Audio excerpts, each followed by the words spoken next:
buenas tardes a todas y todos.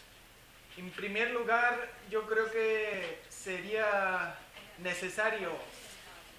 Bueno, voy a esperar un segundito.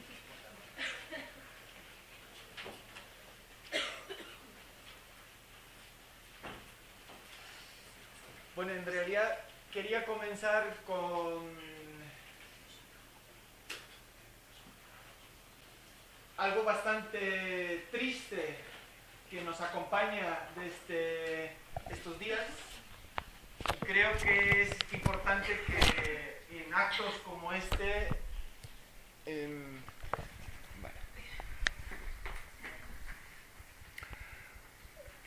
me siento obligado a pediros y que hagamos todo un esfuerzo desde esta tribuna y desde este privilegio que tenemos a dar charlas o conferencias, de recordar las víctimas de la violencia que genera el sistema capitalista a diario. Y especialmente en estos días de que Israel ha vuelto a bombardear Gaza, yo creo que es importante desde estas jornadas se haga una señal clara de condena a esa guerra, a esa violencia, y que se exige sobre todo a nuestros gobernantes, ya que han recibido el premio Nobel por su actividad diplomática, por la que se ha dado a la Unión Europea recientemente el premio Nobel de la Paz. No sé muy bien para qué, pero bueno, ya que se le han dado, pues tenemos la obligación de exigirles que intervengan ya para impedir más sangre en este conflicto.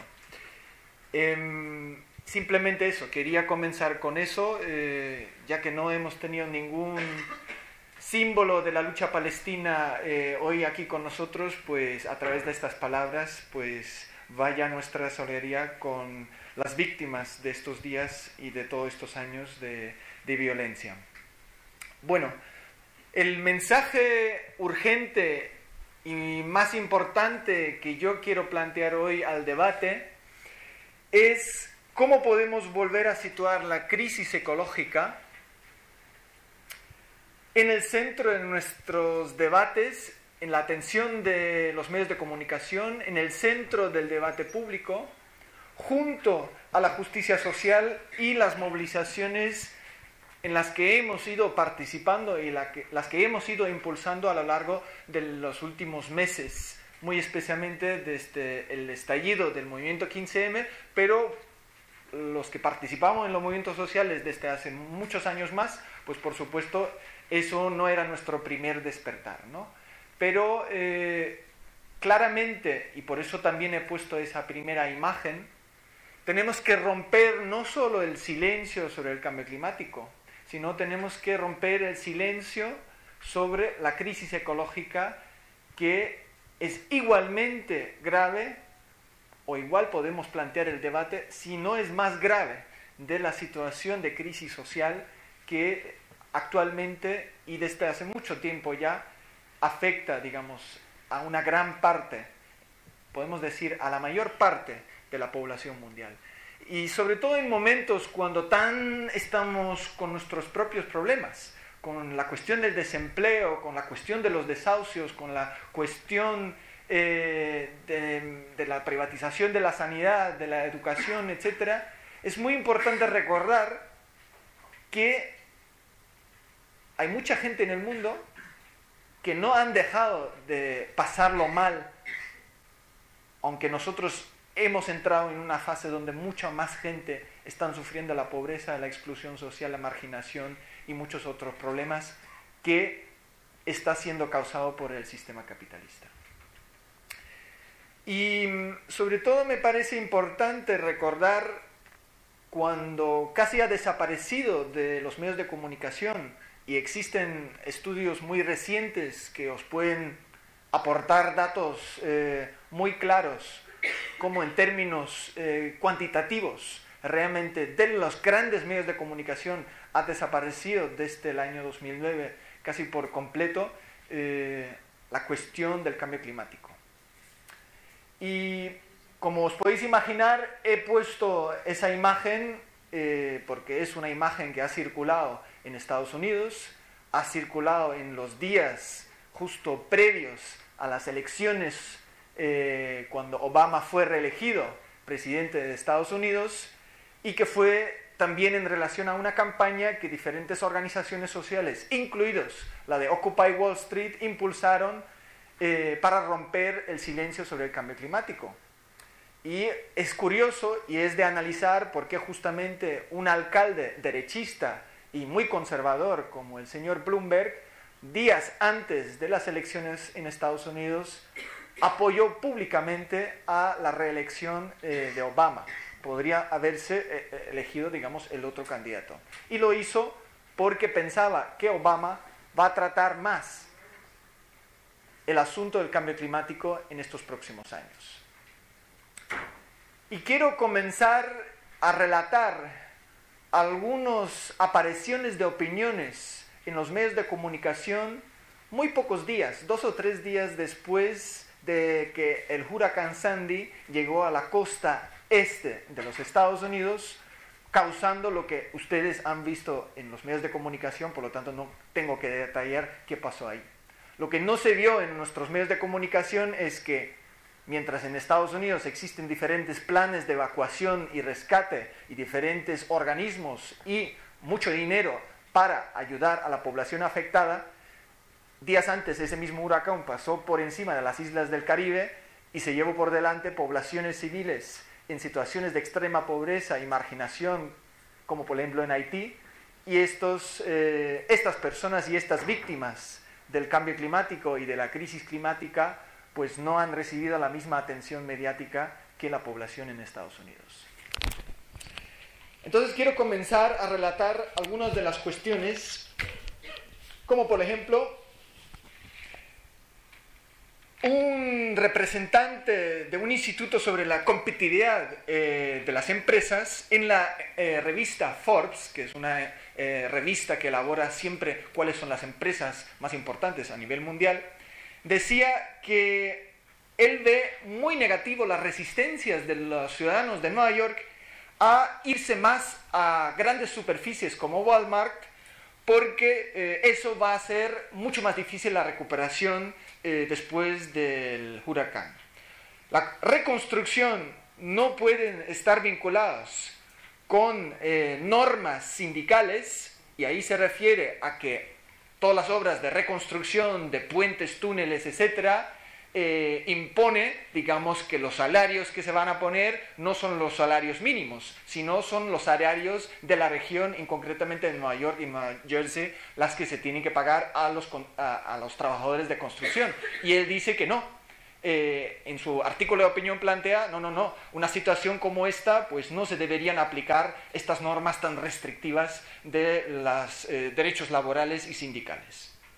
Otro neoliberal, un abogado de empresas constructoras, plantea que los contratos públicos no deberían seguir siendo del ámbito público, sino ya que tenemos ayuntamientos en situación de grave endeudamiento y que además los gobiernos locales igual no pueden tener todo el dinero para la reconstrucción, ¿por qué no directamente hacemos contratos públicos privados y con eso las empresas pueden hacer la reconstrucción de todo lo que se ha destruido y sobre todo luego tienen la propiedad o las concesiones sobre estas infraestructuras y pueden ir cobrando a la gente cuando utilizan los puentes, las carreteras, etcétera, ¿no? O sea, ya que tenemos ese desastre, pues imponemos algunas privatizaciones más por la vía rápida. Gobiernos locales sin dinero y gente en necesidad hará posible leyes que ahora mismo faltan para hacer estas privatizaciones, según este abogado de las empresas constructoras. Otro instituto o think tank muy conservador, que hace unos años incluso perteneció a aquellos organismos que negaron la existencia del cambio climático, plantea en el Wall Street Journal, que es un periódico muy conservador, que la privatización se debería hacer, la privatización del Instituto Nacional de Seguros para la Inundación, ¿no? Es un instituto, digamos, del gobierno de Estados Unidos que interviene para pagar, digamos, damnificados y ayudar a financiar diferentes personas que están siendo afectados por graves desastres ambientales, ¿no? Y él plantea, pues, es en el momento para privatizarlo. ¿Por qué todo eso? Pues lo que se está viendo, y eso en otro artículo del New York Times, de otro neoliberal, que todos estos nombres ahora no voy a nombrar porque no tiene sentido, porque nos lo vamos a olvidar de todas formas, él plantea, en las zonas afectadas y destruidos, deberíamos crear zonas de libre comercio, donde no se pagan impuestos, donde hay zonas sin ley y donde no se aplican las leyes locales, tanto sociales, medioambientales como laborales. Y así pueden mejorar proveer servicios y bienes por parte de las empresas privadas. Bueno, esta catástrofe creada por el cambio climático en realidad es una crisis que ha nacido por el fracaso regulador gigantesco y una falta de voluntad política por parte de los gobiernos en el mundo para prevenir que corporaciones privadas y la industria traten la atmósfera como si fuera suya. Y, por supuesto, como en muchas otras ocasiones, existían oportunidades para regular estos sectores, ¿no? Hemos tenido muchas oportunidades para realmente imponer leyes restrictivas para cerrar las plantas de quemar carbón y plantear ningún tipo de subvenciones públicas, sino apostar por las energías renovables, lo que no se hizo durante muchas décadas porque es un tema que se sabe desde hace mucho tiempo, como plantea Erika. Pero lo mismo podemos aplicar al sector de la industria financiera. Tampoco han pasado primera vez por una crisis financiera, sino la última fue en el año 2000. Podrían haber perfectamente puesto en marcha toda una serie de regulaciones del sector financiero, de las bancas de inversión, pero no fue el caso, sino hicieron todavía más desregulaciones después de la crisis del año 2000, lo que tuvo como consecuencia la crisis financiera del año 2008-2009. Lo que estamos viendo claramente, y eso también seguir un poco con el ejemplo de Estados Unidos, entre 2008 y 2010 había 261 patentes sobre semillas que serían para plantas agrícolas resistentes a diferentes problemas climáticos, o bien sequías o inundaciones. Os podéis imaginar que el 80% de estos patentes pertenecen a dos grandes empresas multinacionales que controlan el mercado de las semillas, Monsanto y Syngenta. Claro, si ahora nos preguntamos, ¿esto es una cosa que es simplemente de Estados Unidos? Pues no. Podéis buscar en la página web de la Moncloa el discurso de nuestro ministro de Agricultura, el señor Cañete, en el Consejo de Ministros de la Unión Europea de Agricultura en Chipre, y podéis ver cuál es su respuesta a la crisis climática y a la crisis del agua en la agricultura. Poner más regadíos y sobre todo poner en marcha la venta de semillas genéticamente modificadas y resistentes al cambio climático como las sequías y las inundaciones. Por lo tanto, no estamos solo hablando de Estados Unidos, sino estamos hablando de políticas que también existen como normalidad dentro de nuestros propios gobiernos. Bueno, ustedes se preguntarán por qué hablo ahora tanto de Estados Unidos. No solo porque el huracán Sandy ha sido reciente, sino muchas veces cuando hablamos o empezamos a hablar de estas historias, pues empezamos a hablar de los países del sur y donde, por supuesto, hay una mucha mayor afectación por el cambio climático hoy en día. Hoy mismo salió una noticia que ayer publicó el Banco Mundial un nuevo informe donde está muy preocupado porque a una semana que comienza la nueva cumbre de Naciones Unidas sobre el cambio climático, esta vez en Qatar, ningún medio de comunicación habla de la situación tan dramática que hay en relación al cambio climático.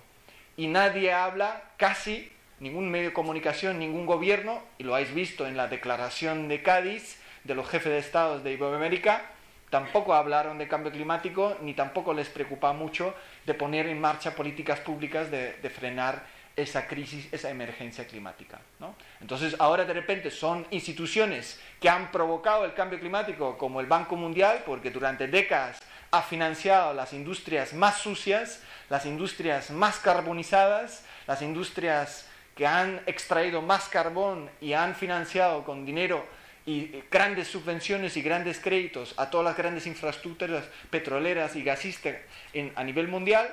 Y de repente es el Banco Mundial que sale a la palestra de los medios de comunicación y dice: oigan, aquí nadie habla del cambio climático y si seguimos como hasta ahora, pues vamos hacia un desastre todavía mayor de lo que hemos vivido hace pocas semanas con el huracán Sandy. Bueno, pero no basta con eso, porque no hay que olvidar que en situaciones como las que han estado una buena parte de la población en Nueva York, hay 600 millones de personas que viven en zonas costeras o que viven en grandes ciudades que están a un nivel del mar que estarían ahora mismo afectados por el tipo de inundaciones que ha afectado durante varios días a Nueva York. Solo para hacernos una idea de cuánta gente en el mundo estamos hablando que van a sufrir los mismos episodios que la población de Nueva York hace unas pocas semanas.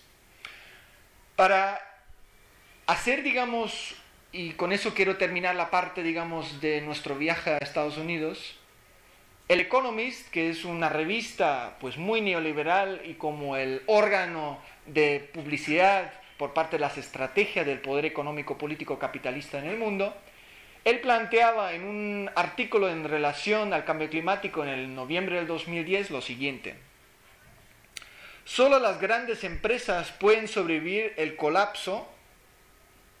Se refería al colapso, digamos, del cambio climático que va a provocar en diferentes sectores. Entonces lo que ellos planteaban en su editorial, a los agricultores que van a estar afectados por el cambio climático, abandonar las granjas, porque igual es la mejor forma para los agricultores adaptarse. Y también, pues, todos los pequeños pescadores que viven dispersos en las costas, pues deberían irse a las ciudades para buscar trabajo. ¿Cuál fue el argumento que plantean los neoliberales del Economist para esta cuestión?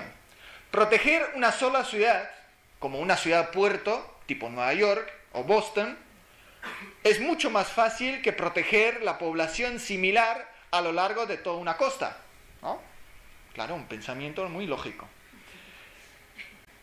La pregunta que nos tenemos que hacer: centrar más población, que ya la mayor parte de la población de nuestros países, en el caso por ejemplo español, es el 80% que vive en las ciudades, cuando hay una crisis tan tremenda de desempleo, ¿ellos qué proponen? ¿Más reformas laborales? ¿Más libre comercio? Por supuesto sabemos que estas recetas no han dado ningún resultado y yo creo que el Estado español es el mejor ejemplo para ello. Pero bueno, lo que en su editorial decía también esta revista: las ciudades tienen estrategias formales e informales para la gente cuando no tienen empleo. Bueno, entonces nosotros tenemos que preguntar, ¿cuáles son estas formas, estrategias formales o informales que proponen a la gente para salir de la situación de desempleo? ¿Buscar comida en la basura, como está sucediendo? ¿Generar masas de recicladores de papel, como también está pasando? ¿O tener millones de personas sin techo, como también es el caso? ¿O vender drogas, que también es un sector informal muy extendido en el caso de Nueva York? Bueno, como una contraparte, en Florida ya existe un servicio de evacuación de 5 estrellas que se llama HelpJet. Es una empresa que va a ayudar a los millonarios cuando hay diferentes tipos de huracanes o inundaciones de evacuarse, pero de una forma lujosa. Lo podéis buscar en internet si no me creéis.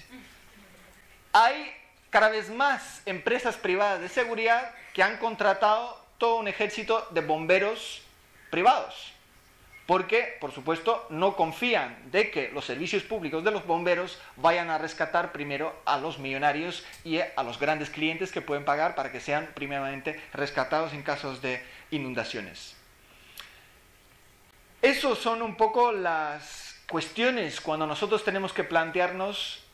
Durante muchos años el movimiento ecologista planteaba que eso del cambio climático y otras crisis ambientales afectaban a los ricos y a los pobres de igual manera. Pues no es así. Yo creo que ahí tenemos que hacer una corrección muy importante, porque ya toda la experiencia que tenemos a lo largo de los últimos años con la emergencia climática, sabemos más que nunca que esa emergencia climática está afectando las poblaciones empobrecidas de una forma mucho más brutal que a las poblaciones y las capas más ricas. Y bueno, podemos hacer un pequeño escenario sociológico en esta sala, porque muchas veces participáis en preguntas sociológicas, ¿no? ¿Quiénes creéis que el tema del cambio climático es un problema real ahora mismo? Sí, si queréis. Vale. ¿Creéis que desde el último informe del Panel Intergubernamental de Cambio Climático del año 2007 se han, digamos, cumplido las previsiones o incluso se han empeorado las previsiones? ¿Quién piensa que se han empeorado las previsiones? Bueno, ya son unos pocos menos. Hacemos estas preguntas porque muchas veces cuando la gente está en su entorno ambiental local, suele responder que la situación es bastante positiva. Sin embargo, cuando se le pregunta, digamos, sobre la situación ambiental global, pues suelen responder que está bastante mal, ¿no? Pero bueno, yo he traído dos gráficas que son del nuevo informe del Panel Intergubernamental de Cambio Climático, que solo se publica el año que viene, pero aquí estamos de primicia, y entonces simplemente para luego ir a casa un poquito más optimista y un poco más reforzado. Esta línea negra que veis ahí en el medio, ahora no tenemos tiempo para entrar en muchos detalles, pero son como diferentes proyecciones sobre la extensión de hielo del Ártico durante los diferentes momentos, ¿no? Entonces, la última previsión del informe de 2007 es la línea como negra. ¿Lo veis, no? ¿Y veis dónde estamos en el año 2012? O sea, lo que tenía que pasar por el año 2080 más o menos, en la última previsión, que fue previsiones del 2007, pues ahora estamos en el 2012. Esto es como entre junio y octubre, cuando hay menor extensión del hielo ártico, ¿no? La línea negra arriba es como ha sido entre 1979 y el año 2000. La línea así como dibujada con espacios era la previsión del último informe, y la línea azul es donde estamos ahora. ¿Vale? Estos son temperaturas medias en el color amarillo entre 1901 y el año 2000. Y las de rojo son los que han pasado entre agosto de 2011 y julio de 2012, ¿no? O sea, en este último año. Siempre por lo menos 1/2 grado o más por encima de la media durante 100 años. Y esto es un poco lo que ahora se está discutiendo en algunos foros internacionales y muy poco en la opinión pública. Si no hacemos nada y más o menos lo que está pasando ahora, que no están haciendo nada, nuestra trayectoria es la de arriba. Y entonces llegaríamos al año 2100 a un cambio de la temperatura global de 6 grados centígrados.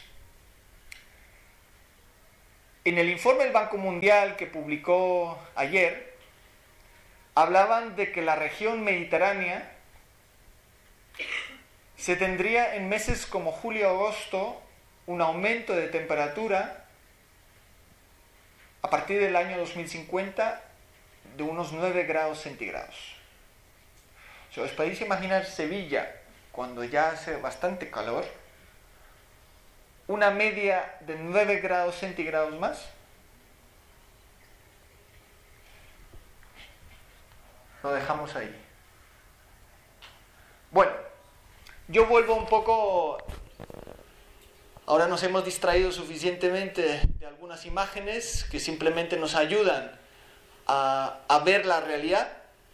Por supuesto, siempre se puede desconfiar de la ciencia. Estamos en nuestro derecho a desconfiar de la ciencia. Podemos decir que esto solo representa una parte de los científicos que estudian estas cosas y podemos decir, bueno, eso no es cierto. Pero bueno, yo vuelvo un poco a lo que es mi argumentación política de toda esa situación. Y sobre todo para llegar a nuestro argumento, ¿por qué la situación de crisis económica tiene tanto que ver con la crisis ambiental? ¿Vale? Que es un poco la principal cuestión, la que a mí me gustaría hoy explicar e intentar discutir luego. Nosotros hemos tenido durante 300 años diferentes crisis energéticas. Crisis energéticas que significaba, bueno, que se llegaba a un momento donde se dieron diferentes episodios de cambios en las estructuras económicas, políticas, sociales, pero siempre se ha podido añadir más energía, ¿vale? De cada crisis energética en los últimos 300 años hemos salido fortalecido y el sistema de acumulación de capitales ha salido fortalecido añadiendo nuevas fuentes de energía. Ahora, y eso es una cuestión de la historia de la humanidad, es la primera vez cuando no vamos a ser capaces de añadir más fuentes de energía a una crisis que, como hemos siempre explicado, es una crisis multidimensional, no es una solo crisis económica financiera, por supuesto, sino tiene un componente energético muy importante, ¿vale? Pues a esa situación, ¿y por qué, digamos, lo relacionamos con el cambio climático? Y se puede ver claramente en esta gráfica, ¿no? Las relaciones entre combustión, quemar combustibles fósiles y convertirlo en dióxido de carbono, que es la mayor causa del cambio climático ahora mismo, pues hay diferentes responsabilidades, ¿no? Y sobre todo cuando les gusta a los medios de comunicación echar la culpa a China que no está haciendo nada, ¿no? Lo que ha pasado entre 1900 y en el año 2009, veis un poco en el lila oscuro cómo es la responsabilidad para el cambio climático y la emisión de combustibles fósiles en esta época, ¿vale? Más o menos hablamos de la responsabilidad del 70% de las emisiones históricas, desde que se han comenzado a medir temperaturas y desde que se han tenido, digamos, mediciones sobre las emisiones de gases de efecto invernadero a partir de finales del siglo XIX, está situado en relación a los países más industrializados y concretamente nos referimos a Europa y a Estados Unidos, ¿vale? Es muy importante que recordamos siempre esa responsabilidad histórica por esta situación. Bueno, entre 1970, que fue la última crisis económica que fue muy relacionado con una crisis energética, el aumento del consumo del petróleo ha aumentado un 70%, ¿vale? Desde 1970 hasta ahora. Solo recordar, cuando teníamos esa última crisis energética en los años 70, el precio por barril aumentó de $3 el barril a $8, perdón, de $3 el barril a $18 el barril. Eso fue años 70 y generó una grave crisis energética relacionada con una grave crisis económica. Bueno, ¿quién se acuerda en el año 1998 a cuánto estaba un barril de petróleo?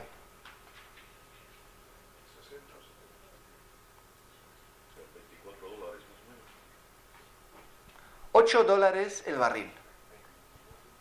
¿Y en el año 2008? A $148 el barril. ¿Vale? Bueno, eso para ir apuntando una situación de aumento de precios constantes que va a seguir aumentando en los próximos años. Teníamos una primera fase de la era petrolera donde la población mundial aumentó por 6 veces y la población urbana aumentó 50 veces. Eso fue también la fase del petróleo cuando más creación de dinero financiero tuvimos. Y claro, la creación de dinero financiero y la creación de deudas siempre estaba vinculado a una confianza muy importante a que los recursos naturales y muy concreto los combustibles fósiles van a hacer posible un crecimiento económico que va a permitir que al que yo preste dinero me va a devolver el dinero. Esto es un tema que ahora empieza a cambiar. Ya no hay esa confianza.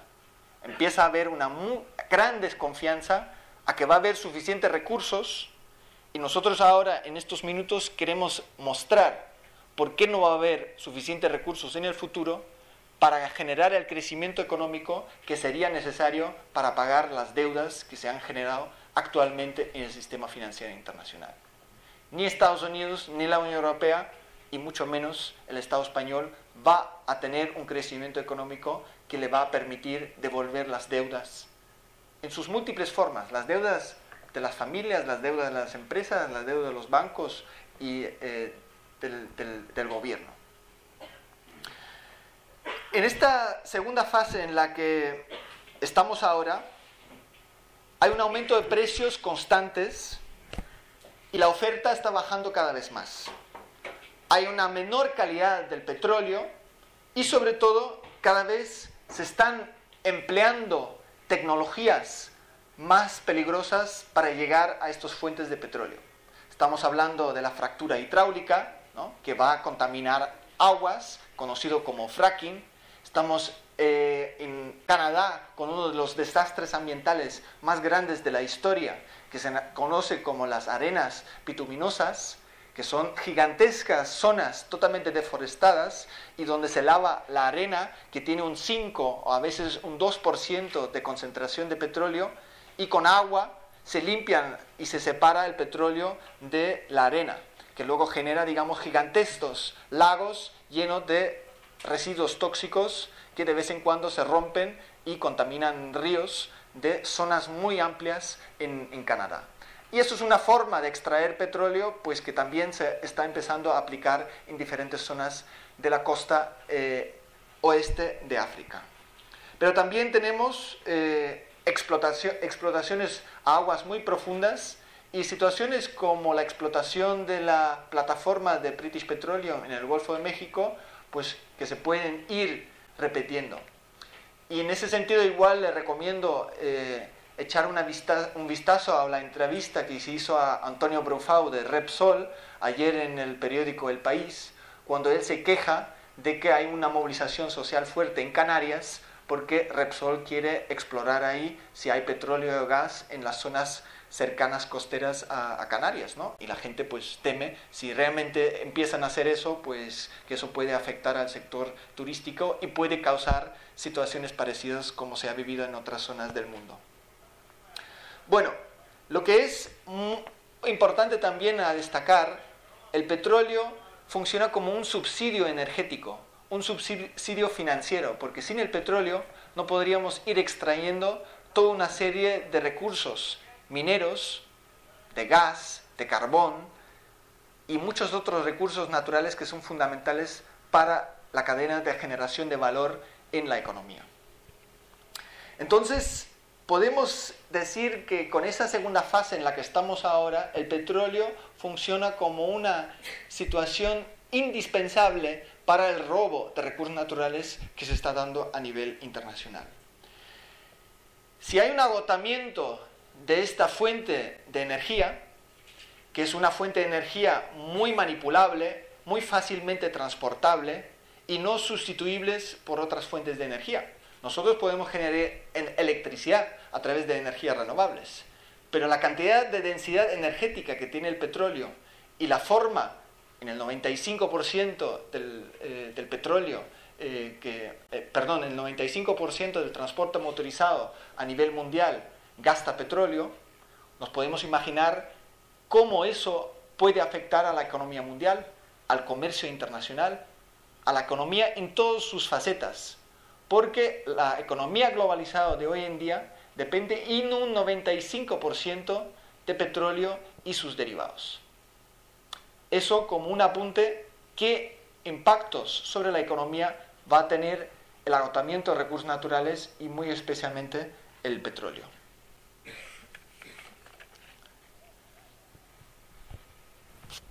La Agencia Internacional de Energía plantea, para llegar a la demanda energética en el año 2030, que tampoco quedan tantos años, necesitaríamos añadir a la oferta de generación de petróleo 6 veces la producción de Arabia Saudita. Quienes conocen un poco la situación geográfica y geológica a nivel mundial saben que esto es materialmente imposible. Por lo tanto, no se va a poder llegar a esa cantidad de petróleo que se necesita en el 2030. Entonces, bueno, tenemos ahí uno de los puntos fundamentales que nos plantea: si el petróleo es la sangre que circula en las venas, digamos, del funcionamiento del actual sistema económico de producción y consumo, y si esa sangre se va a agotar, pues vamos a entrar en un estado de anemia. Y eso es muy importante a tener en cuenta cuando ahora se habla de un banco malo, cuando se habla de volver a crear dinero, cuando se habla de que vamos a crear nueva deuda para pagar las deudas anteriores de los creados por los bancos, y cuando se habla de resolver por parte del gobierno el ciclo vicioso de la deuda, creando nuevas deudas, pues no va a haber suficientes recursos naturales en el futuro y muy especialmente no va a haber suficiente petróleo para seguir alimentando esa maquinaria de creación de crecimiento económico que permitiría generar dinero para devolver estas deudas. Esto me parece un aspecto muy importante porque si ya tenemos hoy en día una sobrecarga a nivel del planeta y realmente una situación de destrucción de la atmósfera en términos de cambio climático, pero también de ecosistemas marinos y de ecosistemas terrestres por la extracción de recursos naturales, pues ahora que se va a acelerar el agotamiento de estos recursos y sobre todo tenemos un escape de mayor uso de estos recursos naturales porque más población a nivel mundial está urbanizada y más países ahora están en una situación económica para aprovechar estos recursos, véase el desarrollo económico en China, en la India, en Sudáfrica, en Brasil, pues entonces vamos a tener todavía un tiempo más corto en acabar con los recursos todavía existentes. Y ahí se plantea un horizonte en términos de conflictos, en términos de guerras por los recursos y sobre todo de estrategias de defensa, a ver quién protege los recursos y quién va a repartir los recursos todavía existentes, quién va a controlar las infraestructuras que transportan los recursos energéticos, pues muy importantes. Y en ese contexto hay que leer conflictos armados y guerras como el Oriente Medio, en el Oriente Lejano, hay que entender pues todos los conflictos armados que hay por diferentes zonas del África subsahariano. Por eso hay que entender también las diferentes guerras que hay en Asia Central o la militarización o incluso nuclearización de algunos países vecinos, como en el caso, por ejemplo, de India con Pakistán, y podríamos nombrar muchos otros casos. En ese contexto de una creciente dependencia de recursos, al mismo tiempo que hay un agotamiento constante de ellos mismos.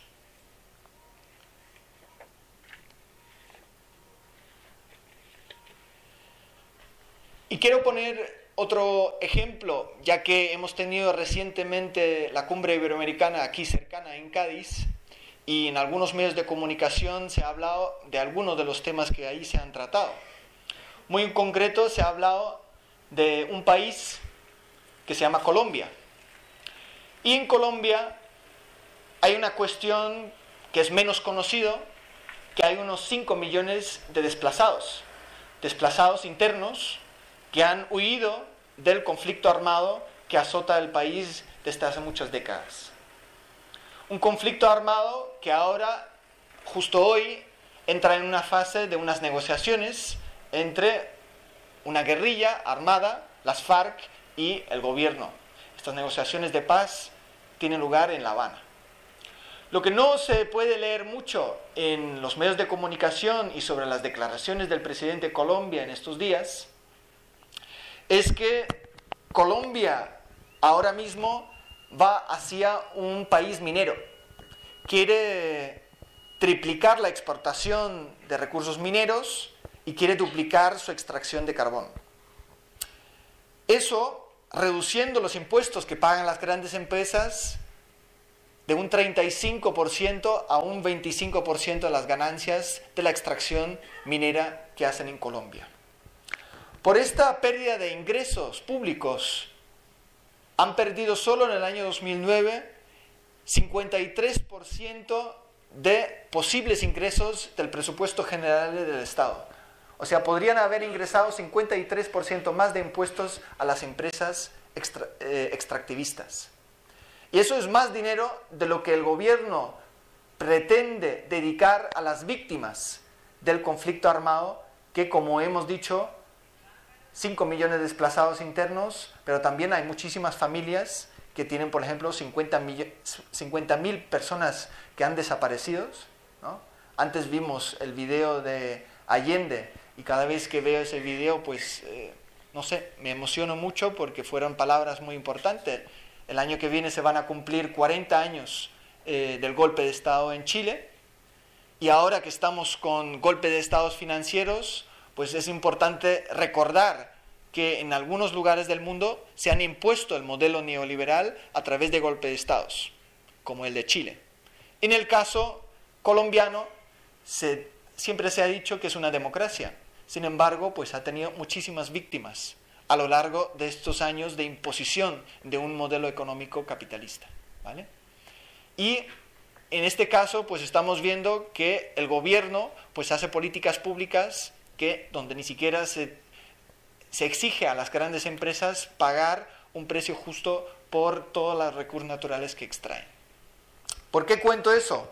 Porque ahora mismo, si cogemos un mapa de las zonas mineras y ponemos encima un mapa de mayor desplazamiento forzado y de mayor conflicto armado en Colombia, pues habría una coincidencia muy grande.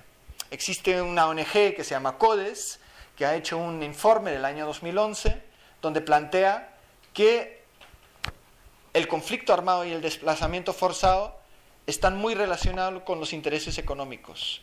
Y las áreas mineras están fuertemente militarizadas, fuertemente paramilitarizados, que son estos grupos paramilitares que han causado gran parte, el 80% de las víctimas de la guerra en Colombia. Y los grupos sociales están siendo criminalizados, y cualquier protesta social contra la minería están siendo también criminalizados y reprimidos con las fuerzas armadas. Y además hay leyes que protegen las grandes inversiones. Digo esto porque uno de los temas que más ha salido en esta cumbre iberoamericana por los labios del gobierno español de Mariano Rajoy y del rey era la famosa seguridad jurídica y proteger las inversiones en América Latina. Pues estos son formas, y Colombia es solo un caso donde podemos ver que esta protección de los inversionistas, esta protección de las inversiones, pues tiene luego unas causas muy importantes en relación a las políticas públicas que se crean, y luego tiene unas víctimas, por otro lado, que están siendo pues absolutamente invisibilizadas. Cuando yo pensé sobre el título, digamos, de la charla de hoy, y cuando se nos planteaba hablar de Río+20 y cómo está la situación de la crisis ecológica mundial, pues pensaba y tenía en mis manos un informe de una gente que han investigado políticas en relación al cambio climático. Y su informe, en inglés, se llama así, que lo único verde aquí es el color del dinero, y por supuesto se referían al color del dinero que más circula en el mundo, que son los dólares, ¿vale? Es un informe que habla de uno de los mecanismos que han creado los gobiernos a raíz de uno de los mecanismos de supuesta lucha contra la crisis ecológica mundial, que es la lucha contra el cambio climático, y que son los diferentes mecanismos falsos al cambio climático, los mercados de carbono, donde se ha creado mucho dinero, ¿no? Solo en el año 2011 ahí se movían en torno a 120.000 millones de dólares, dinero financiero, dinero especulativo, que por cierto es una burbuja financiera que va a explotar muy pronto y va a crear, digamos, también nuevas inestabilidades en los mercados financieros.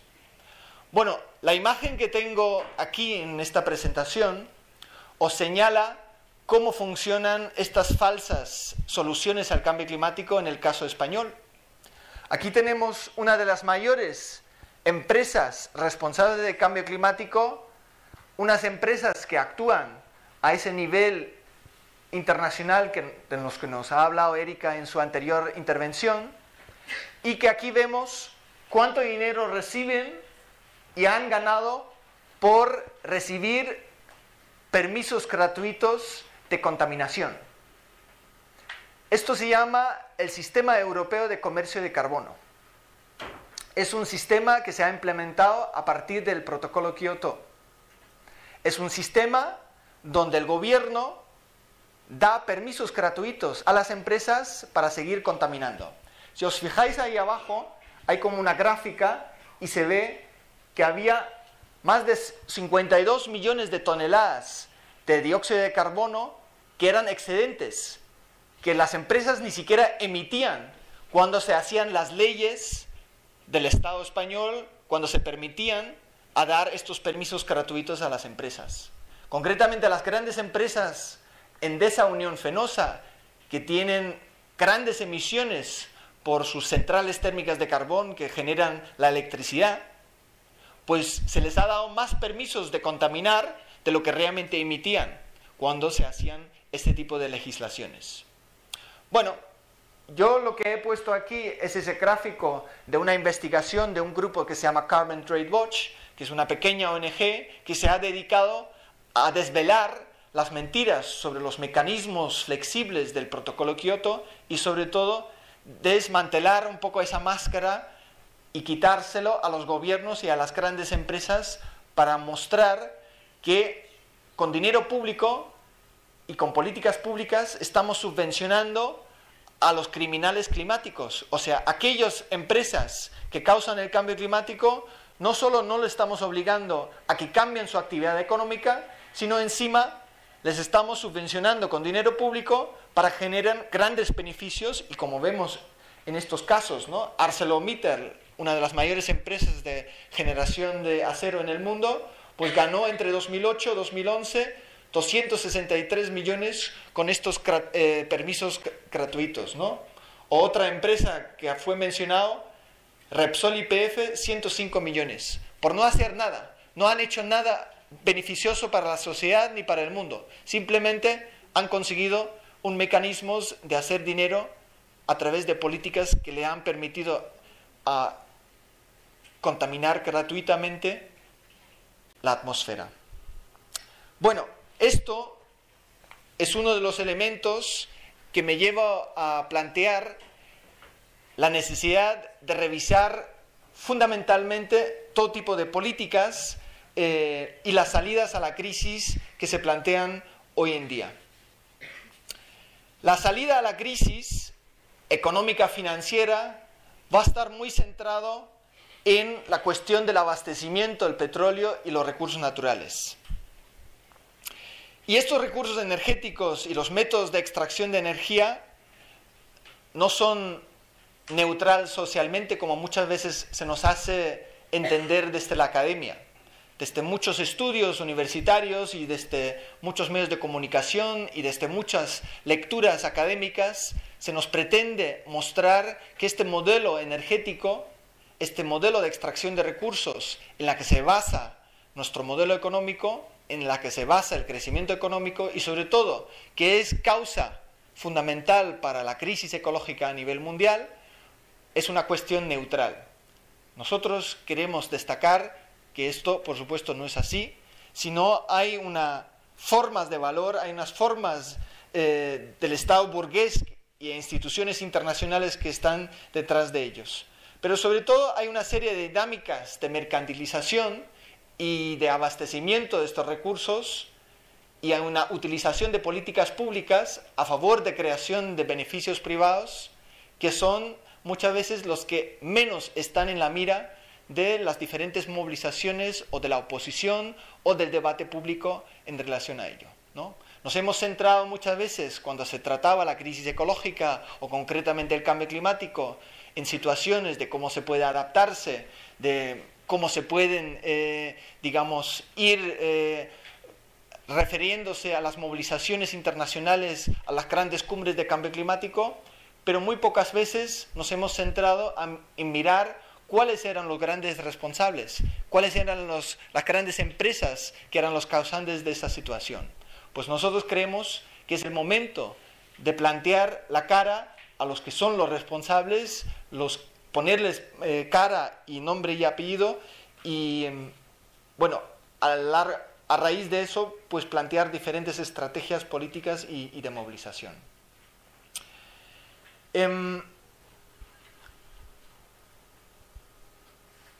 Yo quiero plantear, para terminar, algunas alternativas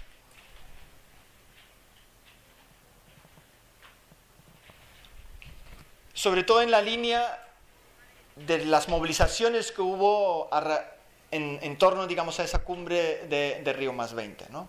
Y también son algunas estrategias y demandas que estamos discutiendo en los movimientos sociales en las que nosotros estamos involucrados y creemos que es importante discutir. Conseguir la justicia social y volver al estado de bienestar simplemente acabando con las medidas de austeridad no es suficiente. Porque una de las lecturas que tenemos que hacer, que el estado de bienestar que hizo posible el acceso aquí de una población en Europa a derechos básicos como la educación, la sanidad y muchos otros servicios públicos, fue posible por un modelo energético, por un modelo económico basado en la extracción y el expolio de los recursos naturales de otros, ¿vale? Cuando nosotros planteamos que en un 90 y tanto % somos dependientes energéticamente, ¿no? La Unión Europea en el 2030 va a importar el 93% del petróleo de fuera de sus fronteras, el 85% del gas natural. Eso nos señala que efectivamente nosotros estamos usando los recursos naturales de otros, ¿no? De ahí siempre hablamos de esa cuestión de la deuda ecológica que nosotros tenemos con otras partes del mundo. Por eso es importante cuando hablamos de las reivindicaciones de justicia social en nuestras movilizaciones, cuando lo planteamos la justicia social como una reivindicación desde la investigación o desde el estudio académico, no lo podemos plantear sin vincularlo al derecho universal a una vida digna. Eso significa defender los bienes comunes, eso defender un cambio en las relaciones de poder, en las relaciones también de las cuestiones del modelo de producción y consumo. Y ese derecho a garantizar que tener una vida digna, pues tiene que ser, digamos, en la primera línea de nuestros planteamientos. Si no, caeríamos en riesgos de hacer el juego aquellos nuevos planteamientos políticos que están surgiendo, como en Grecia, donde la extrema derecha plantea pues unas salidas de la crisis pues racistas, clasistas, fuertemente patriarcales e incluso líneas fascistas, donde pues según esta extrema derecha no todas las personas tienen el mismo derecho a una vida digna, ¿no? Y tenemos que prevenir estas situaciones porque conocemos muy bien que hace no tantos años, en esa crisis económica financiera, que fue también una crisis energética de entreguerras, terminando la Primera Guerra Mundial y comenzando la Segunda Guerra Mundial, a raíz del surgimiento del nacionalsocialismo, hubo unas situaciones económicas bastante parecidas y similares a la que podemos encontrar hoy. Fue incluso, digamos, momentos del nacimiento de lo que hoy conocemos como economía especulativa, cuando había el surgimiento de bancos de inversiones que especulaban con la deuda alemana que surgió a raíz de los pagos que tenían que hacer por la Primera Guerra Mundial, ¿no? Situaciones muy parecidas que les invito también a hacer una pequeña lectura histórica de cómo fue en aquel momento y qué situaciones paralelas tenemos de hoy en día. Entonces, muy rápidamente en líneas generales. Un primer planteamiento, y eso frente también a aquellos que en las movilizaciones sindicales plantean que tenemos que volver al crecimiento económico, nosotros necesitaríamos una reducción drástica, y cuando hablamos de drástico, incluso en Naciones Unidas, habla de una reducción del 66 al 80% del uso de nuestros recursos naturales en lo que serían los países OCDE, o sea, los países más enriquecidos del mundo. Nosotros, por cierto, ahí tenemos una propuesta, que lo podéis consultar en nuestra página web, que se llama Propuesta Ecologista de Generación Eléctrica para el 2020. Como aquí tenemos un matemático, es una propuesta no ideológica, es una propuesta política, pero hemos hecho las cuentas matemáticas, o sea, una reducción del 42% del consumo de energía neta en el 2020, sin el uso de carbón, sin centrales nucleares y sin el uso de fuel oil, que son los petróleos más contaminantes, podríamos generar suficiente electricidad en el 2020. Y eso no significa volver a las cavernas. Lo podéis leer en el estudio, que es una propuesta válida, matemática y técnicamente viable en términos de generación de electricidad. Pero para nosotros es fundamental, en esta lucha por la justicia social, siempre vincularlo a no volver a caer en el error de pensar que generar justicia social significa volver al crecimiento económico, y ahí el primer paso fundamental es la reducción drástica del uso de recursos naturales, especialmente el uso de energía. Y esto va muy ligado a la eliminación total de las subvenciones a los combustibles fósiles. Como sabéis, gastamos muchísimo dinero público en todo tipo de subvenciones a las energías fósiles. Si eso lo destinamos a las energías renovables, no solo crearía cientos de miles de empleos, sino también energéticamente sería mucho más eficiente. El segundo peldaño es la socialización de la riqueza de los bancos. Necesitamos expropiar al sistema financiero, crear una banca pública y una moneda social sin generar deuda. Si hay un aprendizaje fuerte que tenemos de nuestro sistema económico basado en la generación de deuda, es que tenemos que plantear un sistema financiero sin generación de deuda. También en ese reparto de la riqueza planteamos una renta básica universal para todas las personas como un primer paso de una ayuda a la sobrevivencia. El reparto del trabajo socialmente necesario y eso implica, por supuesto, una fuerte lucha antipatriarcal en el reparto del trabajo doméstico y de los cuidados, y una reducción de las jornadas laborales. En un tema donde, por supuesto, hemos avanzado muchísimas propuestas muy concretas, como por ejemplo, cambiar y transformar, convertir la agricultura industrial en un sistema de generación de alimentos basados en la agroecología, las energías renovables y, por supuesto, generación de más empleos en servicios públicos.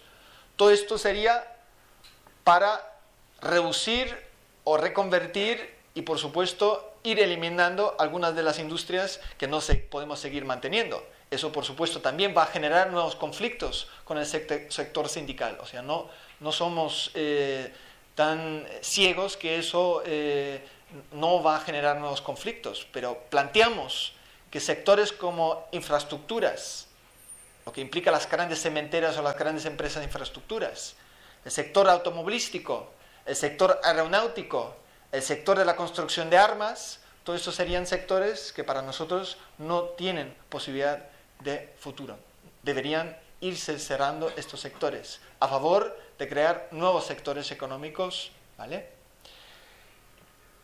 Y ahí pues apunto solo un tema que me sorprendió un poco, la carta que mandó la Comisión Europea este fin de semana al gobierno español. Sabéis que Rajoy en su rueda de prensa el domingo se quejó de que con los nuevos presupuestos de la Unión Europea España recibiría 20.000 millones de euros menos del 2014 hasta el 2020. Y en esa carta la Comisión Europea plantea que España deje de invertir los fondos de la Unión Europea en la creación de infraestructuras de transporte. A mí me sorprende porque fue el camino que la propia Unión Europea siempre impulsó, y es ahora la primera vez que las propias instituciones muestran que eso no es el camino de generación de empleo, sino es un camino fracasado. Y España es un buen ejemplo como la creación de grandes infraestructuras, porque somos el país con más kilómetros por habitante en autopistas y más kilómetros por habitante en trenes de alta velocidad en la Unión Europea, y estamos en una situación de mayor desempleo que antes de haber creado estas infraestructuras. Los últimos dos cosas. La cuestión de la gestión colectiva y democrática de nuestros sectores estratégicos, energía, agua, finanzas o la cultura, no pueden estar en manos de empresas privadas. Tenemos que plantear un paso de la nacionalización y luego procesos de municipalización de estos sectores. Y, por supuesto, todos los recursos públicos y colectivos, nos referimos no solo a los presupuestos generales del Estado, pero también en general en los recursos que generamos a través de los impuestos, deberían servir para la transformación socioecológica y, por supuesto, y eso implica eliminar todo tipo de subvenciones al modelo que nos ha llevado a esta crisis ecológica. Y en términos de lucha antiglobalización, esto implica trascender y desmantelar las instituciones que han apostado en estas últimas décadas por un modelo fuertemente globalizado.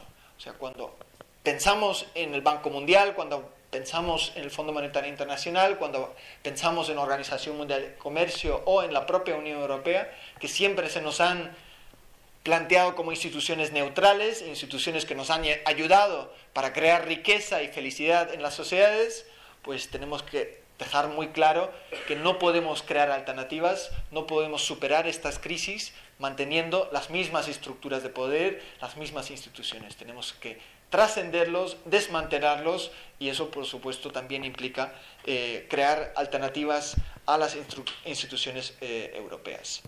Y ahí, como dos fechas de posibles movilizaciones, por si desde la universidad también queréis plantear a participar en estas movilizaciones que se plantea desde un encuentro de movimientos sociales que se celebró hace 2 fines de semana en Florencia, en Italia. Uno es paralelo al Foro Económico Mundial de Davos, que se celebra todos los años en un pequeño pueblo de Suiza, donde se reúnen las élites económicas y financieras del mundo, entre el 23 y 27 de enero.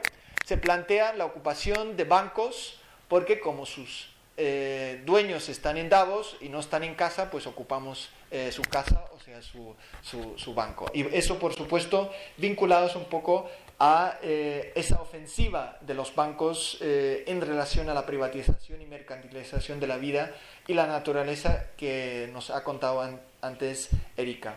Y como segunda fecha, digamos, de propuesta, el 22-23 de marzo se va a reunir en Bruselas, como todos los primaveras, y luego junio, en octubre y diciembre, siempre se reúnen los jefes de Estados de la Unión Europea. Pues hemos consensuado con diferentes movimientos sociales pues plantear ese día una movilización descentralizada en Europa para informar a la población, para realmente mostrar que la Unión Europea y sus políticas nos han llevado a esa situación de crisis ecológica, de crisis ambiental, de crisis social y económica, y por eso deberíamos replantear y cambiar estas políticas. Y por eso queremos plantear a toda la gente, las que vamos a ver en las charlas y conferencias y seminarios en estos próximos días y semanas, pues proponerles a participar en esa movilización de cara a marzo. Bueno, con eso tenemos todavía un tiempo de debate.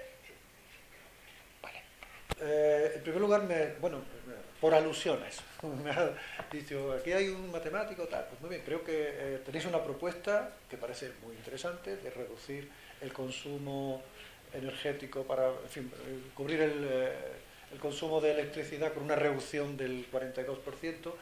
Me imagino que ahí tiene un papel crucial la energía eólica.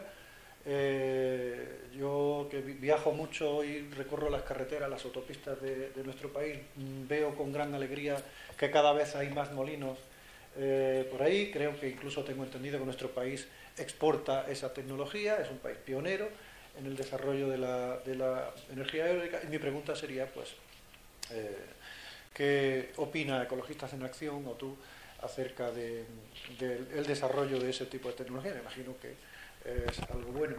Y por otro lado, pues una pequeña comentario de una de las gráficas que has puesto como matemático, también pues debo hacer el comentario. Hay una gráfica en donde se compara la evolución de las temperaturas a lo largo de, creo que eran unos 100 años, de 1900 a 2000. Justamente creo que es esta, sí. Y se compara con las temperaturas medias de los últimos 2 años. Bueno, normalmente cuando se muestra una gráfica se asume que cada cual saca sus propias conclusiones. Bueno, en realidad yo lo que quiero es hacer una pequeña puntualización sin perjuicio de las conclusiones que se puedan sacar de la gráfica, y es que las temperaturas medias de la zona amarilla están sacadas con una muestra de 100 años, que es más o menos de donde se tienen pues registros de temperaturas fiables, mientras que las últimas están sacadas de una muestra de 2 años. Simplemente las fluctuaciones estadísticas debidas a la escasez de la muestra, a la pobreza de la muestra de los últimos 2 años, hace que la comparación sea estadísticamente no válida. Insisto, sin perjuicio de que realmente estemos apreciando un aumento general de la temperatura del globo, pero no me parece, como estadístico de recibo, comparar una muestra de una población de 100 años con una población de tan solo 2 años, porque 2 años no son estadísticamente significativos y se producen ciclos, muchas veces unidos a los ciclos estos de 11 años de las manchas solares y cosas así, ciclos de grandes sequías con grandes épocas de lluvia y por lo tanto variaciones de la temperatura a lo largo de varios años. Entonces, 2 años no significan nada, insisto, sin perjuicio de que realmente esté sucediendo, ¿verdad?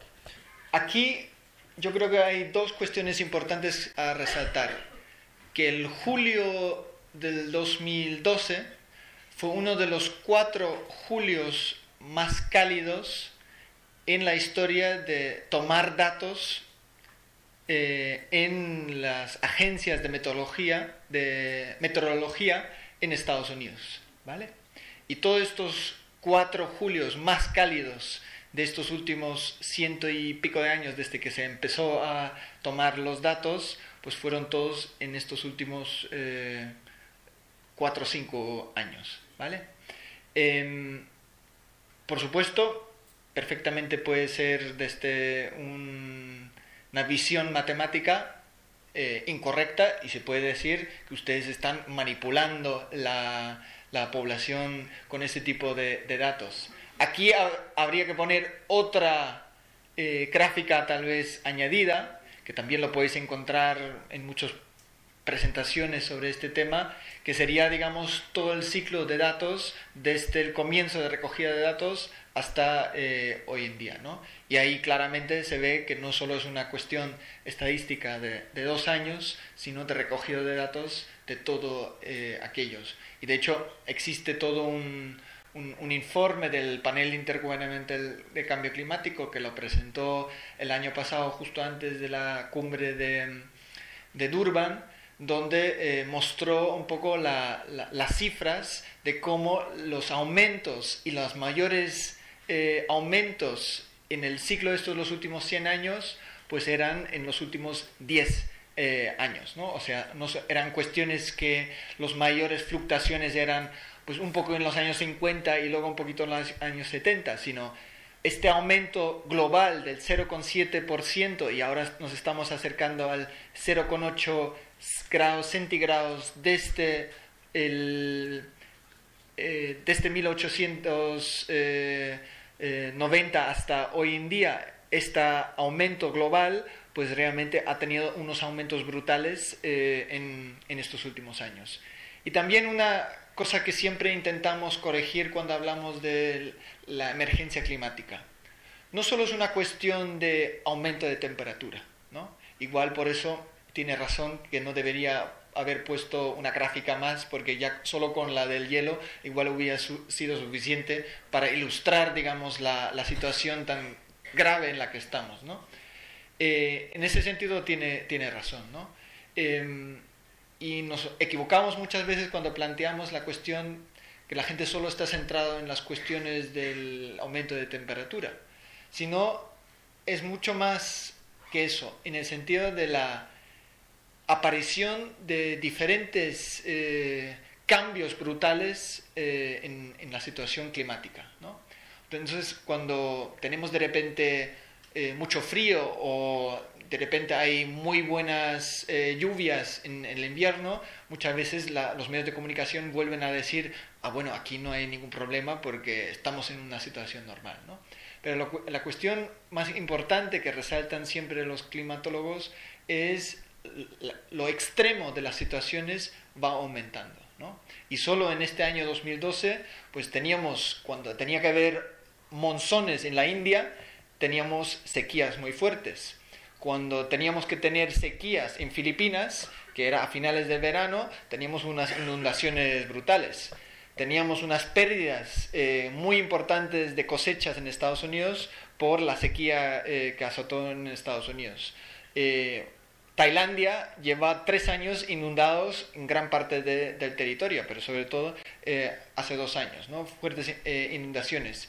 Que luego, claro, desde lejos nos parece como algo que no nos afecta en nuestra vida, pero en Tailandia eso significa que gran parte de la producción básica del alimento básico, que es el arroz, queda absolutamente inutilizado, ¿no? Entonces, bueno, ahí hay varias cosas, y eso es solo 2012, que han aumentado estos momentos contracíclicos, y son completamente rápidos estos cambios, y cada vez hay más situaciones extremas en eso, ¿no? Y sobre la pregunta de la energía eólica, Ecologista en Acción apoya las energías eólicas, pero en nuestra propuesta planteamos algo más, que es una descentralización del sistema eléctrico. Planteamos soluciones más a pequeña escala, a una escala donde podemos reducir red, o sea, podemos reducir infraestructuras energéticas, y donde podemos tener, digamos, un sistema mucho más autoabastecido y basado en las demandas locales, porque hoy en día tenemos un sistema energético que tiene instalado 4 o 5 veces de lo que realmente necesitamos. y por eso exportamos, por ejemplo, electricidad a Francia. Por supuesto, con la energía eólica siempre es el problema que los que defienden la energía nuclear o la que defienden la energía basada en el carbón o el ciclo combinado siempre se refugian porque la energía eólica hay un problema de almacenamiento, ¿no? Y ahí es cuando nosotros planteamos en nuestro estudio la combinación entre la energía hidráulica y algunas estaciones que podrían bombear agua en situaciones, digamos, de menor uso eléctrico, y cuando haya un parón en la energía eólica, cuando hay menos viento, se deja pasar el agua por gravedad y en ese caso, pues, suplimos esa falta de electricidad por el parón de algunas instalaciones eólicas. Pero nuestro primer argumento siempre es reducción. El segundo, por supuesto, son las energías renovables, pero también hay que apuntar que las energías renovables no son sin causar impacto. Todas las energías causan impacto y las energías eólicas pues necesitan metales, necesitan minerales, necesitan plásticos, necesitan tecnología, y esa tecnología también ha tenido un proceso extractivista, y esa extracción pues muchas veces no ocurre en nuestro entorno más cercano, sino ocurre en países africanos, latinoamericanos, en países asiáticos, que luego genera pues graves conflictos socioambientales con la población. Y de ahí, digamos, hay discursos distintos cuando se escucha a representantes de estos países exportadores de recursos naturales como Dilma Rousseff, que recomiendo, por cierto, también la entrevista que le hicieron en El País en el domingo, porque ahí se ve un poco esa nueva forma de ver el mundo desde un país que plantea duplicar la renta per cápita en los próximos 12 o 15 años, con 15 nuevas hidroeléctricas en el Amazonas, desplazando a varios miles de personas en estos próximos años, ¿no? También estas cuestiones de nuevos países emergentes, y donde vienen gran parte de nuestros recursos también para crear nuestras energías renovables, pues tiene fuertes impactos y genera conflictos para la población. Has comentado que sería necesario un sistema financiero sin generación de deuda. ¿Qué quieres decir con eso exactamente? ¿Qué es eso? ¿Cómo se puede llegar a eso? Bueno, hay muchos ayuntamientos en diferentes partes del mundo. En Francia, por ejemplo, hay varios, incluso ciudades bastante grandes, que han empezado a introducir dinero social. Dinero social que es utilizado para tener un intercambio, ¿no? Donde se genera dinero que a partir del final del año, da igual si tú acumulas mucho de ese dinero y no lo gastas, porque a partir del fin del año pierde el valor y empiezas de nuevo. O sea, el dinero realmente se convierte en un medio de intercambio de bienes y servicios, ¿no? Que era también su origen, digamos, cuando se creó dinero. La cuestión fundamental, lo que se quiere eliminar, es la acumulación de capitales por un lado, pero sobre todo la generación de intereses en relación a prestamistas. Cuando tú crees, digamos, una acumulación de dinero y luego lo puedes prestar a otros. Uno de los problemas fundamentales en relación con la crisis, que no se habla mucho, son los enormes desequilibrios territoriales que han creado las propias políticas monetarias y económicas de la Unión Europea. ¿Por qué Alemania ha podido tener económicamente un superávit comercial frente a los países de la periferia que tienen un déficit comercial? Porque se han creado, digamos, políticas económicas comerciales dentro de la Unión Europea que han facilitado que Alemania monetariamente le favorecía un euro en términos para sus exportaciones, y con las políticas de la Unión Europea han ido eliminando industrias que existían en muchos países de la periferia, en Grecia, en Portugal, en España. Entonces nosotros... Perdona que sea muy imprudente, pero es que he hecho una pregunta muy concreta. Sí, pero es importante... La pregunta concreta ¿es viable ese sistema en lo que actualmente tenemos? O sea, porque tú me has puesto el ejemplo de un pueblecito en Francia, pero estamos hablando a otros niveles. O sea, ¿eso es viable desde un punto de vista estatal, desde un punto de vista mundial? Uno de los planteamientos de la intervención era, en el futuro, queremos o no, no va a ser posible tener una economía tan globalizada como la tenemos hoy en día. Los primeros afectados va a ser el sistema financiero, pero también las nuevas tecnologías como Internet, la agricultura industrial, el transporte, el comercio internacional, todos estos sectores que dependen tan fuertemente del petróleo, en algún momento, o por propia voluntad, porque empezamos ya la transición, o por la fuerza, no van a seguir funcionando de la misma manera como funcionan hoy en día. Nos han dejado, digamos, un espejismo en ese sentido de que esto puede seguir funcionando ilimitadamente en estas próximas décadas. No va a ser así. Y ahí pues coinciden incluso algunos organismos, lo que pasa es que ellos van a repartir o quieren utilizar la fuerza militar o política para quedarse con su parte. Entonces ahí habrá que ver si eso se hace de una forma pacífica o de forma violenta, de cómo se reparten lo que se queda de cara al futuro. Entonces eso es lo primero, que no va a ser la economía posible mantenerlo tan globalizado como el futuro. Si planteamos una alternativa, que son economías locales, crear valor añadido en canales cortos de producción y comercialización, ahí vamos introduciendo, digamos, una forma de no generación de deudas y ahí podemos ir introduciendo monedas sociales. En Madrid, concretamente, estamos comenzando con una cosa que se llama mercado social.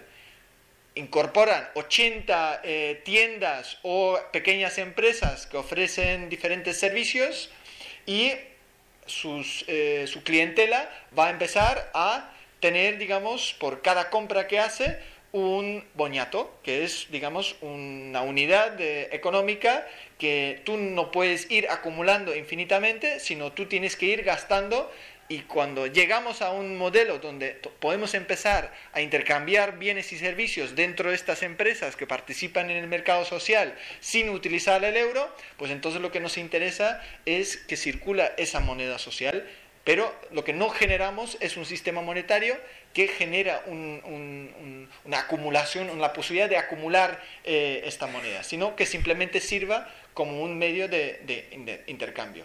Imaginar hoy en día que esto sea una alternativa frente a los mercados especulativos, por supuesto, no es una alternativa para mañana, pero nosotros tenemos que plantear y experimentar cómo podemos funcionar económicamente, porque lo que no puede ser es que por muy lejos o muy, digamos, utópicos que a veces son las alternativas que plantean, simplemente no los planteamos porque la situación tal como está hoy en día, pues plantea unas situaciones que tampoco nadie hace 10 años había previsto la caída tan brutal de la economía tal como estaba. Solo basta con ver los videos de nuestros dirigentes políticos o bancarios desde hace algunos años para atrás. Entonces, sí. Me gustaría poder dar paso, y también te pido permiso para posponer tus otras dos preguntas. Por mí no hay, por eso he dicho que solamente hacía una. Poder dar paso a las inquietudes de otras personas que seguro que las saben.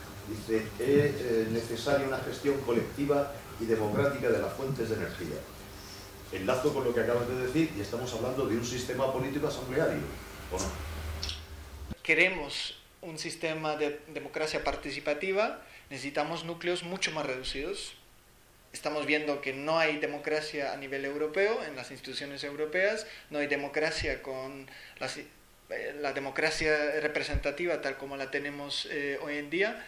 Entonces necesitamos núcleos mucho más pequeños donde sí puede haber una participación real de la gente. En las asambleas del 15M, pues la gente sí se siente que puede participar y tiene, digamos, una posibilidad de opinar y de participar. Cuando hablamos de un sistema energético más democrático, servicios públicos municipalizados y donde haya asambleas de vecinas y vecinos que deciden qué se hace con el agua, cómo se gestiona, qué tipo de inversiones tenemos que hacer para autoabastecernos con energía solar, etcétera, cómo utilizamos los impuestos locales en vez de crear un nuevo puente, una nueva autopista, pues invertimos eso en ser autosuficiente energéticamente de aquí a 15 o 20 años, pues esas son decisiones que sí se pueden tomar en núcleos más pequeños.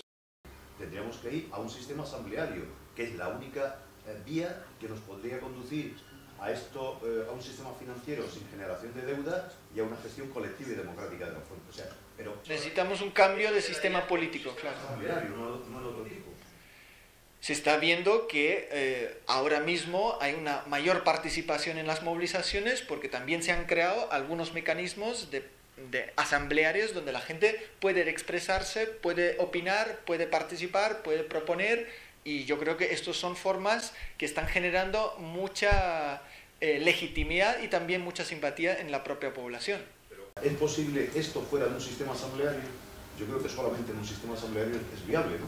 Nosotros como ecologistas funcionamos de forma asambleariamente.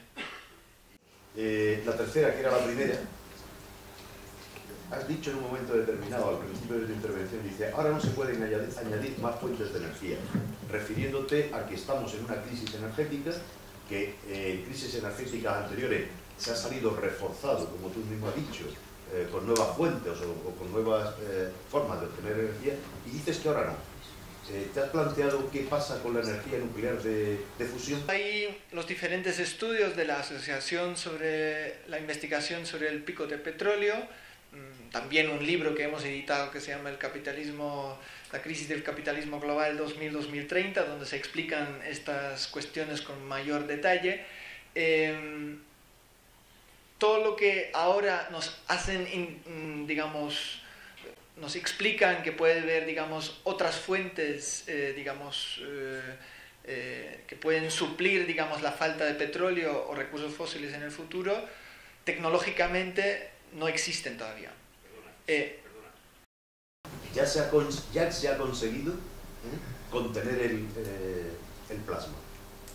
Y ya se ha conseguido, justamente en esa línea, obtener la primera energía de fusión. Todos los experimentos que se han hecho en este sentido siempre tienen una tasa de retorno energético negativa. Eso significa que se usa más energía para obtener un resultado energético que es menor de la energía que tú has utilizado. Pero eso no solo es con los grandes experimentos laboratorios. Eso también pasa con cuestiones energéticas cercanas que ha mencionado, por ejemplo, Erika. Los agrocombustibles, ¿no?, que es una falsa solución a la cuestión energética, muchas veces se usa más energía de la que luego se obtiene o es igual a la cantidad invertida en energía de lo que luego utilizas en agrocombustibles. ¿Eso qué quiere decir? Que cuando se hacen las investigaciones sobre el ciclo integral de la obtención de energía, pues no se ha tenido en cuenta el transporte de las materias primas de agrocombustibles, no se ha tenido en cuenta la cantidad de fertilizantes o pesticidas utilizados en la agricultura intensiva para obtener esa biomasa, no se ha tenido en cuenta toda una serie de maquinaria agrícola, o no se ha tenido en cuenta luego el proceso de conversión de estas materias primas en combustibles, ¿no? Los ciclos integrales señalan que muchas veces hay un problema de retorno energético muy cuestionable, pero eso no solo es el único problema. En el tema de los agrocombustibles hay otro problema. Perdona que sea tan crítico, pero estamos hablando de energía nuclear de fusión. Sí. Y sobre ese punto... Que no existe, no se ha utilizado. Si fuese, digamos, técnicamente viable, se utilizaría. El uranio, ¿no?, que es la fuente mayoritaria de producción de energía nuclear hoy en día. Vale. Sí, pero ahora mismo, cuando tanto se habla de energía nuclear, ¿vale? No hay, también los abastecimientos de uranio son finitos en el planeta. Siempre se nos dice que la energía nuclear es una energía, digamos, de futuro, que puede ser, digamos, utilizado infinitamente. El uranio es finito, ¿vale? De hecho, recomiendo mucho una ecuación que ha hecho Roberto Bermejo de la Universidad del País Vasco, que ha explicado, si hoy en día sustituimos todo el uso de generación eléctrico por generación con energía nuclear, nos quedaría uranio para 9 años. 9 años, ¿vale? Claro, hoy la energía nuclear es una energía minoritaria, ¿no? Entonces podría haber uranio para varios años más. Pero nosotros tenemos que tener en cuenta todos los residuos que genera eso, ¿no?, y todo el uso de energía que se mete y de dinero público que se ha invertido es mucho más ineficiente energéticamente, económicamente, socialmente y por supuesto ecológicamente. Entonces, lo que nosotros tenemos que explicar a la gente, no investigaciones. De tritio y de deuterio. Ustedes, sí, usted puede explicar, si quiere, viene ahora aquí y explica sus teorías sobre energías. Para nosotros no hay viabilidad de ninguna de las diferentes propuestas de laboratorio que se quiere hacer de ninguna manera. Para nosotros está claro que hoy en día las propuestas de alternativas energéticas pasan por la reducción, pasan por energías renovables descentralizadas, las que generan el mínimo impacto ambiental a nivel de energía eólica, a nivel de la energía solar, solar térmica, por supuesto también la geotérmica y la mini hidráulica. Todas las cuestiones en relación con las grandes hidráulicas ya para nosotros ni siquiera son considerados energías renovables. A partir de ahí puede ver todo tipo de propuestas que conocemos perfectamente y tenemos gente experta que ha demostrado que esas son propuestas que técnicamente son inviables, energéticamente son absolutamente ineficientes y no son aplicables para proveer a la humanidad con la electricidad o la energía necesaria. Pero sobre todo, cuando hablamos siempre de grandes tecnologías, las grandes tecnologías nunca han sido utilizados para ser democratizados y utilizados para que la gente resuelva sus necesidades básicas. No ha pasado con las energías fósiles porque en los países de mayor extracción de energía fósil y mayor exportación de energía fósil, muchas veces las poblaciones más cercanas a estos recursos naturales no tienen ni siquiera acceso a recursos básicos. Entonces, no existe, digamos, de repente una solución mágica, una solución tecnológica. Es más, hemos tenido años ya de experiencia donde cada vez más soluciones tecnológicas nos han llevado a acceder a recursos fósiles más inaccesibles. Y eso aumenta también la posibilidad de mayores desastres, mayores catástrofes por la inaccesibilidad de los recursos y, digamos, los diferentes experimentos tecnológicos que hacemos con ellos. Ahora, bajar en la costa brasileña a 6.000 metros de profundidad para luego otros 2.000 metros más llegar, digamos, a extraer petróleo y gas, donde están implicados Petrobras y Repsol, para nosotros no es una forma de solucionar la crisis energética, sino más bien nos tememos que eso va a generar nuevas mareas negras para la costa brasileña y enormes problemas ambientales y sobre todo en relación al cambio climático no resuelve nada. Entonces, bueno, siempre podemos seguir insistiendo en que algunos científicos tienen la solución mágica. Para nosotros no la existe. Volviendo a lo que dijiste al principio de cómo se introduce el discurso ecologista en medio de la crisis económica en la que nos hallamos, que es más o menos la conclusión de todo el discurso que has dado, pero sintetizándolo para que lo entendiera la gente en general y se fueran adheriendo a eso o pensando que se pudiera llegar a la esfera política, ¿no?, con este discurso. ¿Cómo crees tú que se le podría plantear? Voy a intentarlo en 3 frases. En primer lugar, tenemos que señalar que en el origen de la crisis económica hay una crisis ecológica que tiene sus impactos sobre la economía, ¿no? O sea, la India con las sequías este año va a perder un 5% del Producto Interno Bruto por las pérdidas de las cosechas en la agricultura. Entonces, la crisis ecológica tiene impactos en la economía, ¿no? Y eso incluso lo han planteado desde una teoría neoliberal. El informe Stern, Nicholas Stern, del año 2006, encargado del gobierno inglés.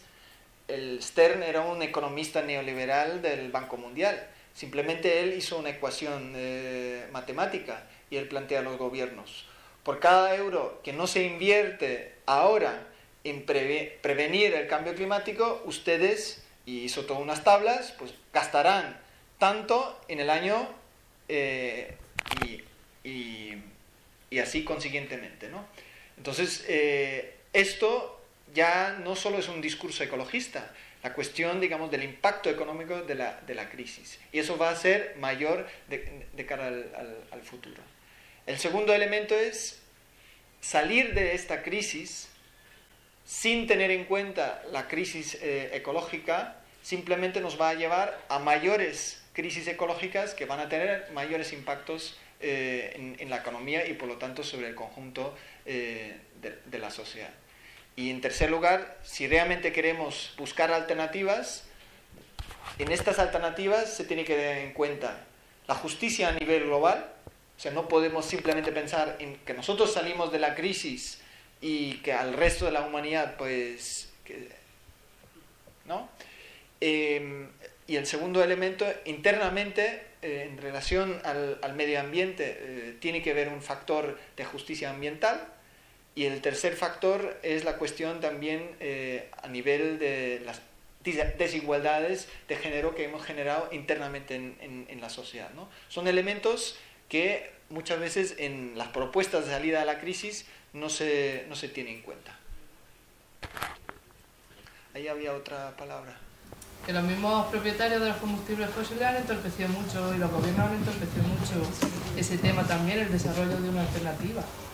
Y no es que haya una alternativa mágica por parte de los científicos, pero es que, por ejemplo, ahora mismo con el tema de la crisis, han bajado de una manera los fondos dedicados a ese tema, que es que tampoco se va a desarrollar.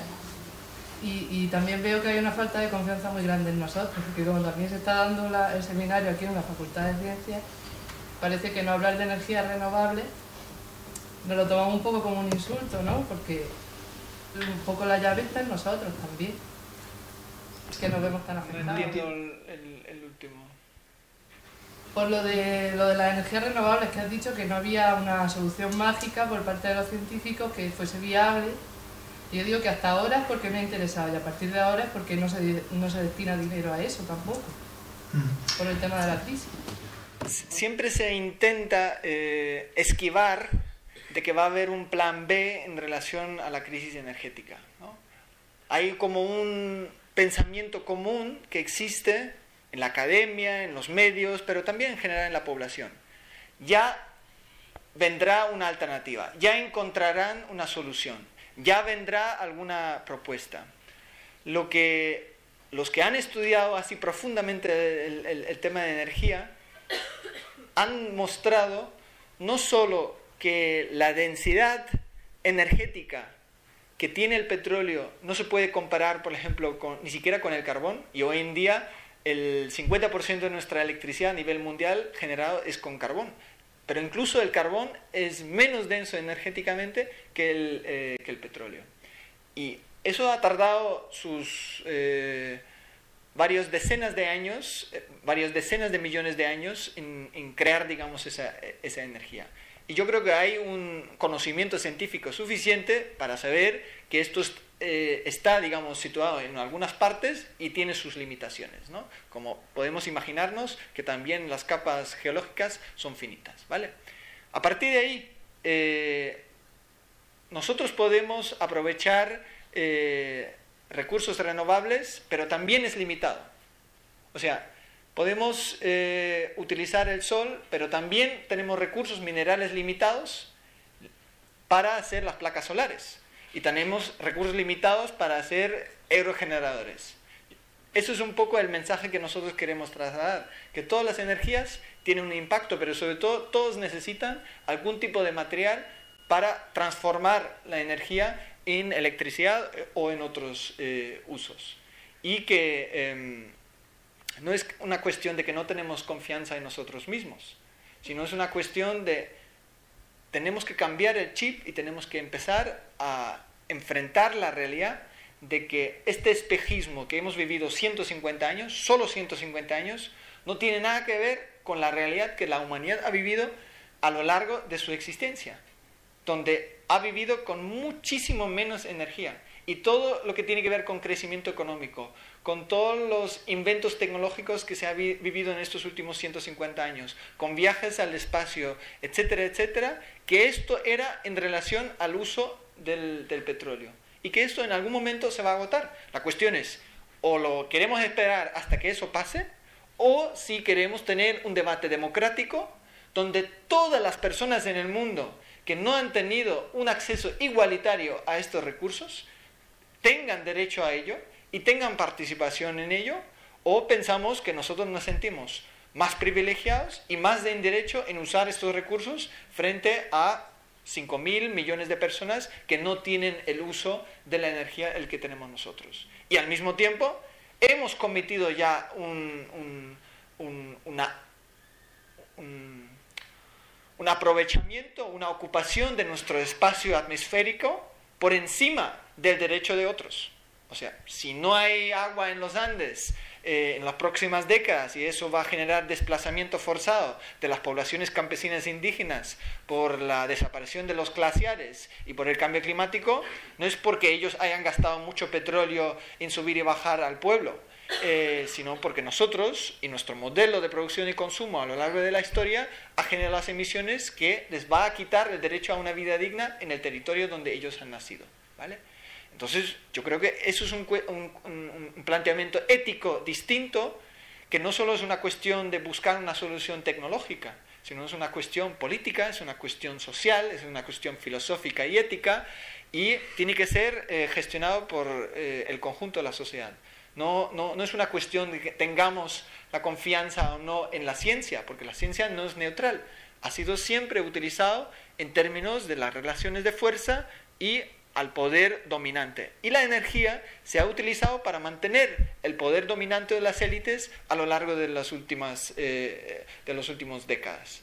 Y no ha sido utilizado para el bien común de la humanidad. Yo lo planteo un poco en esta perspectiva. No por falta de confianza en vosotros, sino más bien en falta de confianza en que el poder que se apropia de esta ciencia, de este conocimiento, no va a estar dispuesto en compartirlo, en democratizarlo y hacer justicia con ello.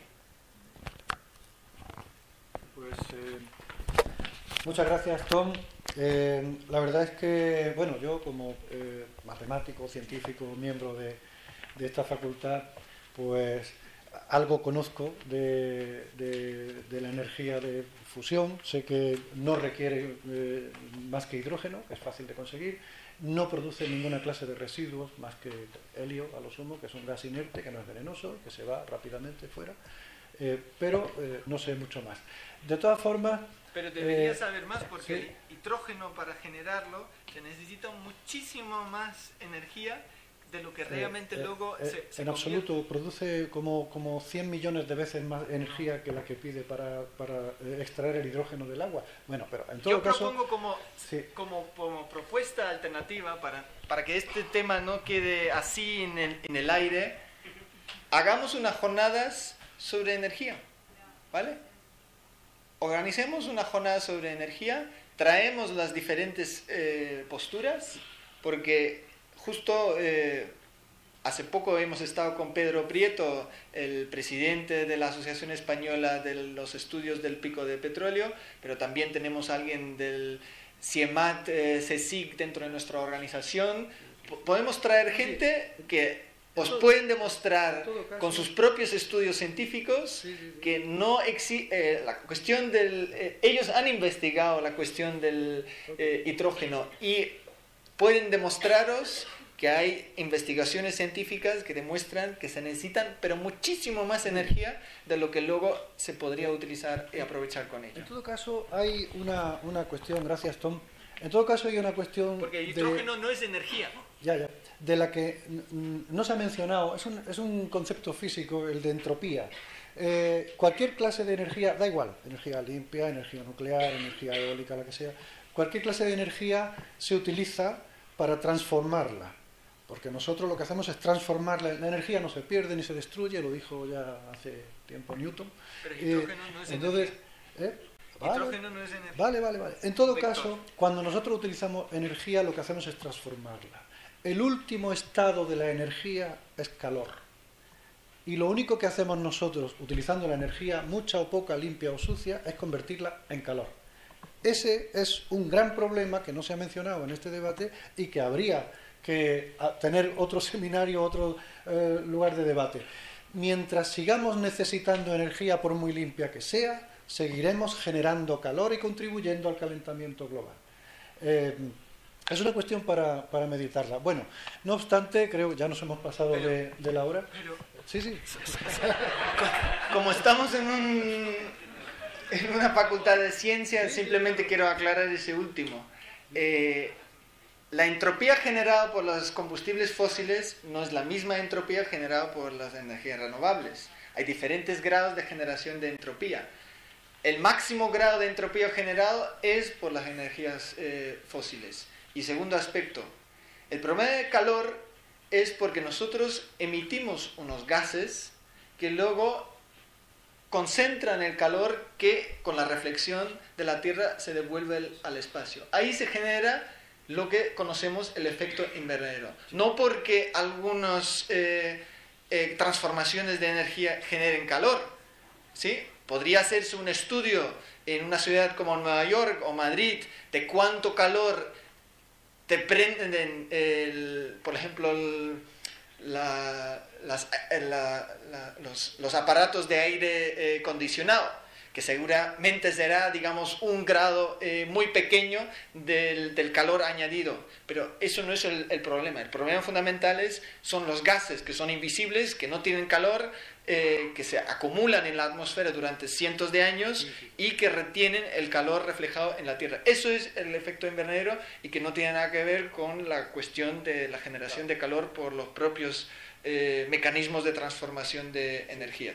No sé si me he explicado o si alguien quiere añadir algo, pero lo que sí nos debería preocupar, y hay muy poca investigación científica sobre ella, es el punto de no retorno. Cuando ya tenemos emitido tantas partículas... Que no hay manera de volver atrás, ¿no? No es tanto, sino que se genera, digamos, unos impactos que ya ni siquiera dependen de nosotros. Que si emitimos poco o menos, o si quemamos poco o menos. Por ejemplo, los suelos, digamos, del permafrost en Siberia, con un aumento de temperatura generado por nosotros, y se elimina el permafrost en Siberia, se emiten una serie de gases, que es, por ejemplo, metano, que vuelve a la atmósfera y se crea un nuevo efecto de bucle, y eso sí ya no está, digamos, en nuestras manos, una vez ya que hemos liberado, digamos, la cantidad de partículas en la atmósfera. Pero bueno. Bien, de todas formas, gracias, Tom, de nuevo. Yo creo que la discrepancia...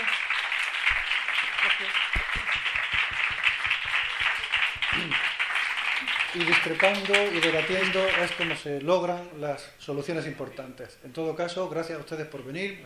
Voy a cerrar ya el acto y muchas gracias, Tom.